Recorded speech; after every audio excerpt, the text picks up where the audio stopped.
it's not just about price, it's about security, managing uncertainty, and what will the price be in the future.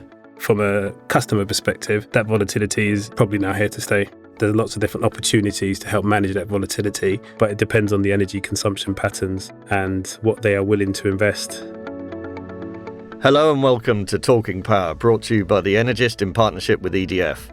I'm McMann Smith, editor of The Energist, and today we're taking a step back to look at how the commercial and industrial energy market is evolving, particularly in the face of ongoing volatility, decarbonisation pressures, and increasing customer complexity. Joining me for what should be a really insightful discussion are Jon Slowe, partner at LCP Delta. Hi, Tim. And Christopher Dalley, director of EDF Business Wholesale. Thanks, Tim. We'll be exploring how the market is shifting from traditional supply towards more interconnected energy services, what that means in practice for I&C customers, and how different players are adapting to a much more dynamic and uncertain landscape. Jon and Christopher, great to have you with me. When you look at the industrial and commercial energy market today, what feels fundamentally different compared to 3 to 5 years ago? What's changed? I think the backdrop of volatility and risk for me, maybe slightly back more than 3 and 5 years, but volatility and risk, I think, have risen up customers' agenda a lot. So it's not just about price, it's about security, managing uncertainty, and what will the price be in the future. And people are paying premium to manage this, or they're prepared to? Thinking about the best way to. So I think there are different ways to address that. Might be premium, it might be investment in on-site generation, storage, efficiency, other things. What do you think, Christopher, with regard to how it's generally changed in recent years for your customers? Yeah, I'd fully agree. I think if you look back to probably 5 years before the first energy crisis, the teams used to get excited when they see sort of a 1p to 3p movement throughout the year. Now we have that almost every 10 minutes, so it's quite a big difference to how it used to be. So from a customer perspective, that volatility is probably now here to stay.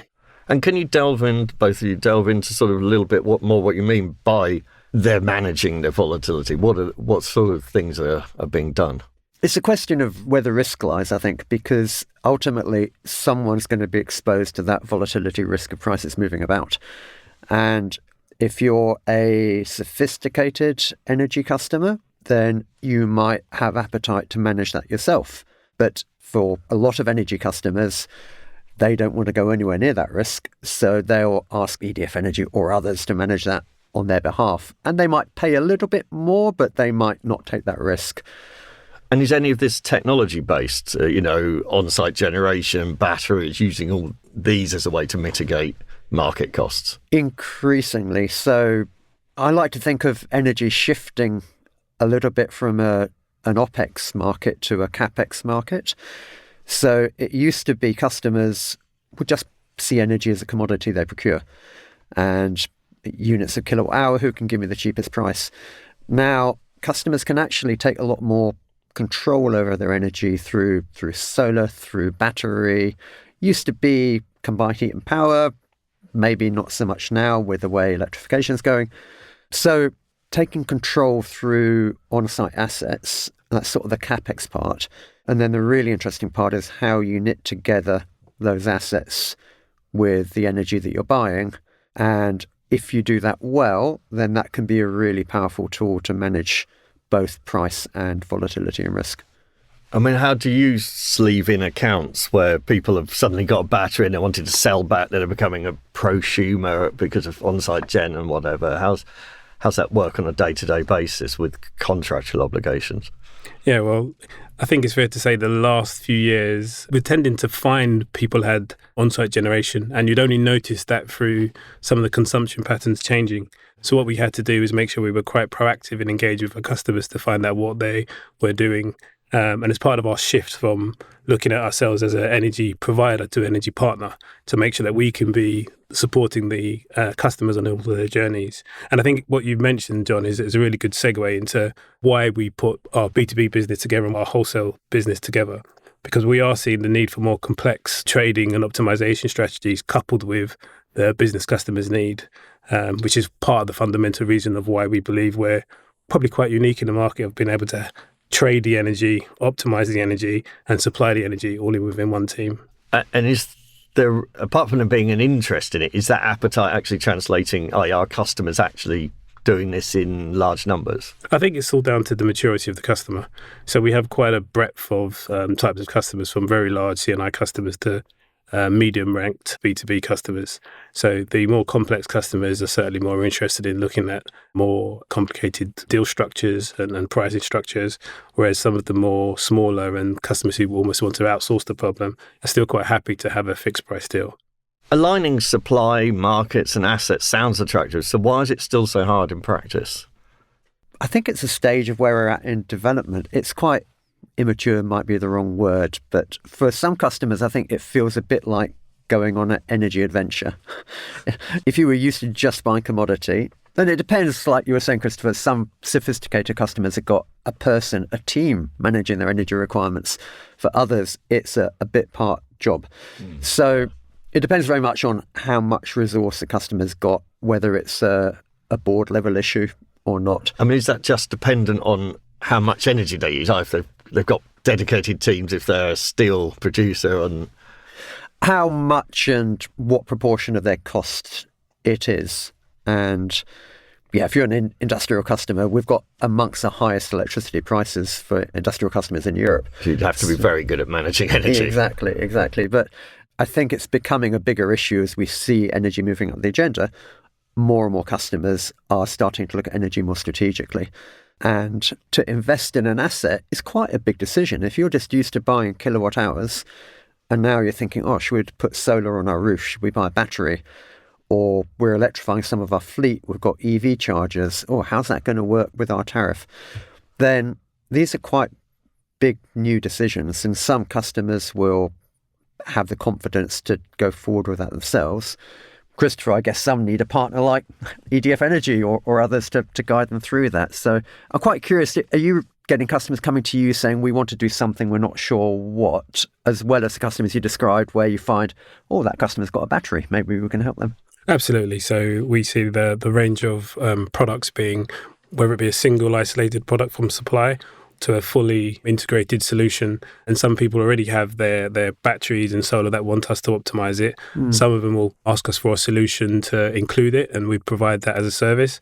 And some of them would just try to explore options available to them. I think one of the interesting things you are seeing in the market, which there is a bit more caution to decarbonisation strategies that people are willing to make these days. And I think you touched on a really good point that these decisions are no longer just the energy support sourcing teams.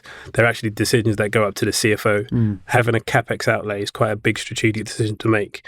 And that needs to map to what their energy patterns, what their energy usage is. Is volatility now a permanent feature of the market, would you say? For me, absolutely. I think if you look at the increased renewable generation on the grid, I think it will definitely be a permanent thing that we need to manage and help our customers with. Yeah, we've done some modelling of where we might be in 2030, looking at what generation is going to come online. And for half the year, we'll have more generation from nuclear and renewables than we have demand. So we're going to have excess electricity for half the year. So those will be periods of very low prices. On the flip side, we'll have hours where prices are incredibly high.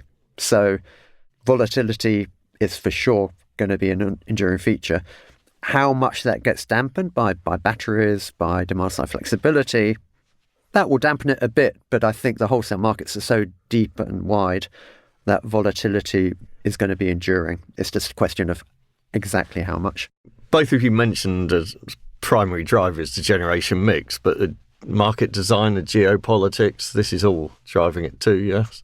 Yeah, I guess gas prices must be a big focus for you right now, Christopher. Well, right now, I think definitely we're seeing some huge volatility driven by the Middle East crisis. I think if you look at what's happened probably over the last 18 months, you've seen a change from it being purely fundamental led to quite a bit of an impact from what's actually happening in geopolitics or the latest tweets from many people around the world.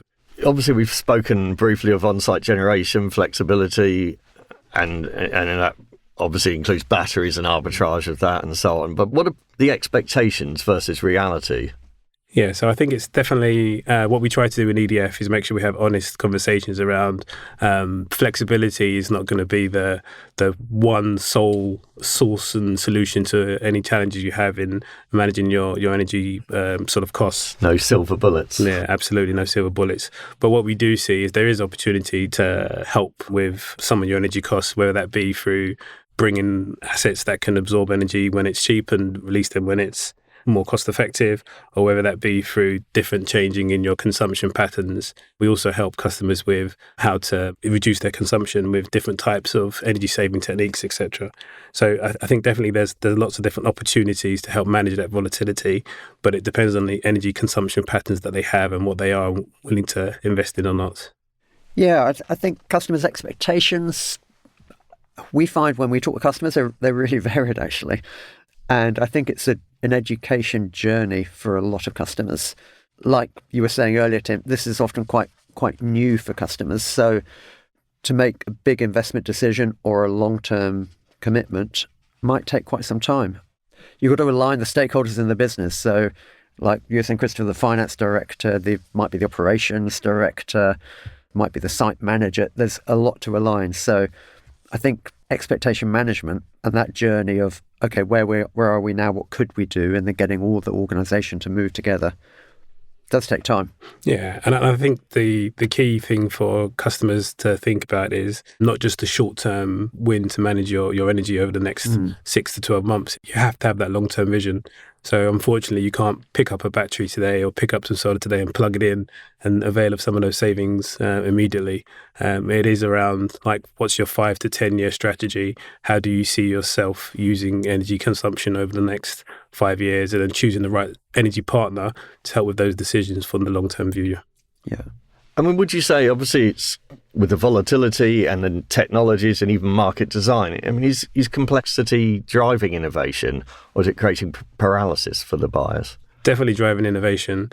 Some of the ideas and tactics and solutions that my team come up to, it's quite astounding, really. You're sitting there thinking, how can this work, and can this really work? And it's great that we have some really clever people within EDF to help that. Good to hear. But certainly, I think competition is also driving some of that. So we see some good competition out there, people who have entered the market over the last couple of years, pushing us to create different ways to support our customers. So really embrace that. The innovation is certainly there in the market. I think where innovation meets customers is an interesting interface, because customers don't necessarily want innovation. They're happy with what they know. Well, what they know, and innovation sounds a bit risky and uncertain. But if you can package up innovation in solutions that might be, it's a bit corny, but simple on the outside, but complex on the inside, then you get something that's really exciting. Because I think our research shows most customers don't want to take a lot of risk. They don't want something that's super complex. Maybe some customers do, but a lot don't. So there is a huge amount increasing complexity, I would say, Christopher. Yeah, I fully agree. I think some of my teams, they're very technical in their language, and I certainly wouldn't want to put them in front of some of our customers because we'd lose them. So I always try to say, right, explain this as if this was a 9-year-old, because it's quite easy to sort of try and turn it into language that anybody can understand.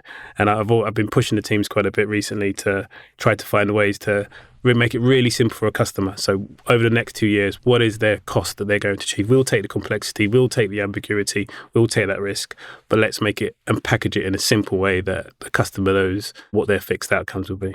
And I wonder if, so every industrial and commercial customer, the people you deal with are also residential customers. And now with more people driving electric vehicles, more people on tariffs to charge their car overnight, more people putting solar in their roofs, batteries in their houses, then I think that journey that customers are on, that personal experience, will translate to some degree to, could we do this in our business? And maybe vice versa. Yeah, certainly. I think everybody goes on LinkedIn and you see the latest post from somebody talking about they've used Claude to do this and they've used AI to do that. But I think we have to remember that is the small minority. Not everybody is taking up EVs. This migration to using more AI and technology to drive and support you in your energy usage is not going to happen overnight. So again, it comes back to, how do you make it simple for the customer? How do you simplify it and almost trust us to let us manage it for you? Over time, that will evolve, but it's certainly at the moment, what we are seeing is the pace of this change, the pace of moving to more integrated solutions is not happening overnight. We've had good discussions over the last 24 months with some of our customers and saying, we can do this end-to-end, fully integrated. And you can see that there's a bit of a fear to say, oh, all of that. So you have to find a way to always make it modular. So let's start with this, let's grow with this, let's add this solution on. And we've got some quite interesting products which involve battery and sort of our power suite of services, which again allowed you to look at a modular approach and which takes away complexity from the customer. So what is Power Suite?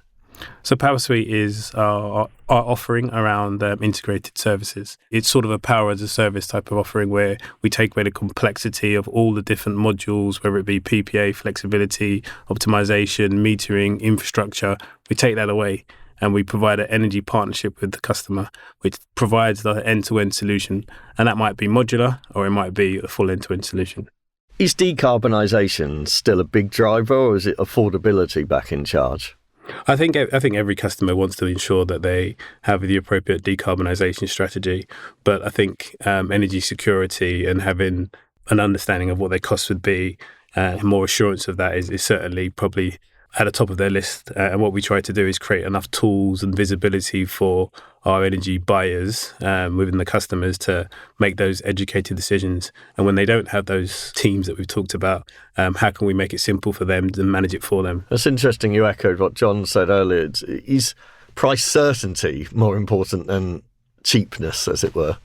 Yeah, both are important. Yeah, obviously it can't be certain at a huge price. But predictability, when you're budgeting in your business, the last thing you want is surprises.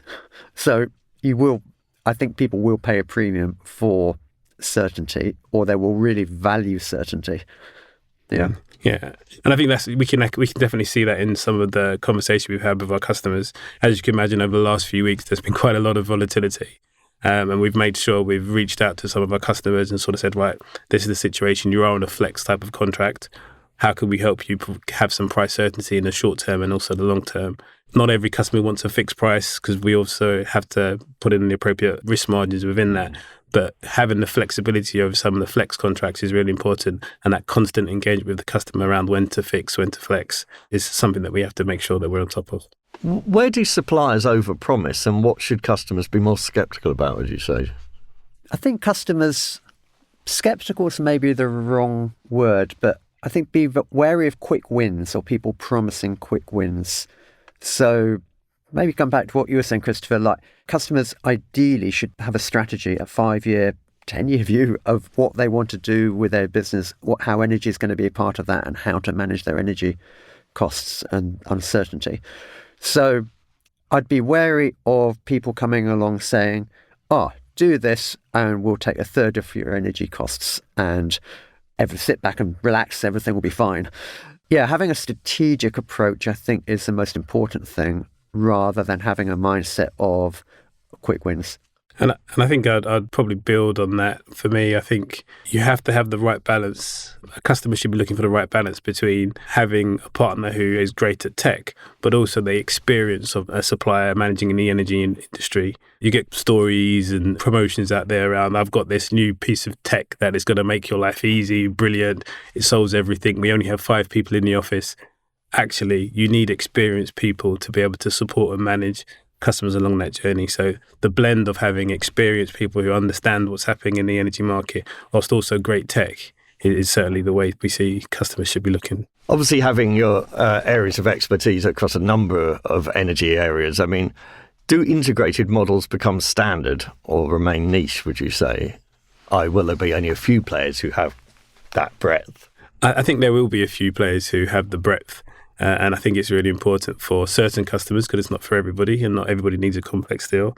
For certain customers, having a supplier that has end-to-end capability to provide end-to-end services will certainly help them in their long-term strategy. And I think what's really important is to get underneath that. So there's lots of suppliers who will have many different services across the company, but it's only really when you get them all integrated into almost one P&L that drives true integration and supporting the customer. Yeah, I think more integration for sure. But I think there's also will be an ongoing role for specialists, and it depends what type of customer you are. If you're a customer that's happy, very capable, very experienced, then you might piece together 2 or 3 specialists to get the solution you want. Whereas if you need more of a partner approach, then you want an integrated provider. So I think we see a role still for a variety of types of companies, integrators, but then specialists or companies that just focus on one thing and do it very well. And it's really up to customers to decide. And obviously what's the with most important for the them. speed of the market moving, maybe AI analysis of energy data or what, these are often done by little startups who get a grip on a certain area of the market. Is that something you see increasingly more of, or will they launch their idea and get swallowed up? Certainly there are tech-based startups coming into the business with software that's quite easy to enter into scale. But I think we do see EDS and others building that tech in-house or developing that integrated capability. Finally, where do you see the market going in the next 3 to 5 years? I certainly see more volatility will continue. I think we touched on that in the beginning. I think we will see more behind the meter type of services being developed for customers who need them, and having an experienced energy provider who knows how to manage those end-to-end services behind the meter is going to drive the market going forward, because not being able to rely on the grid is definitely something quite attractive for certain customers. People taking it to the extreme of islanding themselves in a microgrid. Absolutely. We are seeing that. We are actively having those conversations. I'd say probably 3 things. One is I think we'll see more electrification. So electrification of transport, electrification of heat, more solar and battery. Second, we'll see more pressure on energy networks. So that might be through pricing of networks, time of use pricing, connection charges up to a certain capacity.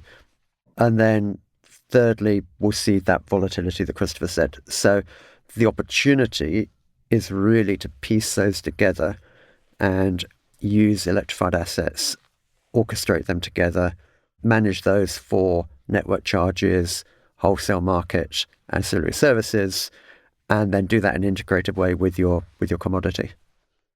I think one of the things we probably should also touch on is the roles of the TPIs and the brokers, because there's often a lot of intermediaries in the space. So, and what is important is that you're having these conversations not just with your direct customers, but also with the TPIs, the brokers, and talking to them and sharing them the vision and the services that you can provide to them, almost helping them on that journey to what that broader product range and breadth and why it's good for their customers to be utilising those. Because for many, their view of the energy market's entirely the broker's view. Absolutely.